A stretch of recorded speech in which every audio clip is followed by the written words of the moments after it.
Praise the Lord. ஆண்டவரும் அருமை இரட்சகருமாகிய இயேசு கிறிஸ்துவின் இனிய நாமத்தினாலே உங்களை யாவரையும் நாங்கள் வாழ்த்தி ஆசீர்வதிக்கிறோம். கர்த்தர் தாமே உங்களை ஆசீர்வதிப்பாராக. இன்றைய தேவ வார்த்தை சங்கீதம் 86வது அதிகாரம் 6வது வசனம் 7வது வசனம் சொல்லுது பாருங்க.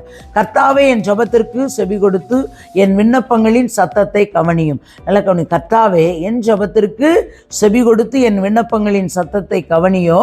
நான் துயரப்படுகிற நாளிலே உம்மை நோக்கி கூப்பிடுவேன், நீர் என்னை கேட்டருளுவீர். அப்போ உங்களுடைய சத்தத்தை கர்த்தாவே என் ஜெபத்திற்கு, அல்லேலூயா, நல்ல கவிங்க, கர்த்தாவே என் ஜெபத்திற்கு.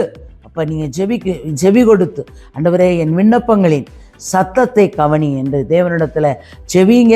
கர்த்தர் பெரிய காரியத்தை செய்வார். நான் துயரப்படுகிற நாளிலே உம்மை நோக்கி கூப்பிடுவேன், நீ என்னை கேட்டருளு. ஆண்டவரே எனக்கு துன்பம் வரும் பொழுது, துயரம் வரும் பொழுது, ஆண்டவரே உம்மை நோக்கி தாப்பா நான் கூப்பிடுறேன், நீங்கள் என்ன இதை கேட்டருளு, அதிலிருந்து விடுத்து, இந்த துயரத்திலேருந்து என்னை விடுதலை ஆக்குங்கப்பா, துன்பத்திலேருந்து என்னை விடுதலை ஆக்குங்கப்பா என்று நீங்கள் தேவனிடத்தில் இந்த வசனத்தை கொண்டு செபிக்கும் பொழுது கர்த்தர் உங்களுடைய வாழ்க்கையிலே பெரிய காரியத்தை செய்து தலை நிமிர செய்கிற தேவனாய் இருக்கிறார். இந்த வார்த்தையை கேட்டுக்கொண்டிருக்கிற ஒவ்வொரு வார்த்தையின்படி செபிங்க. ஆண்டவருடைய வார்த்தையின்படி கேளுங்க.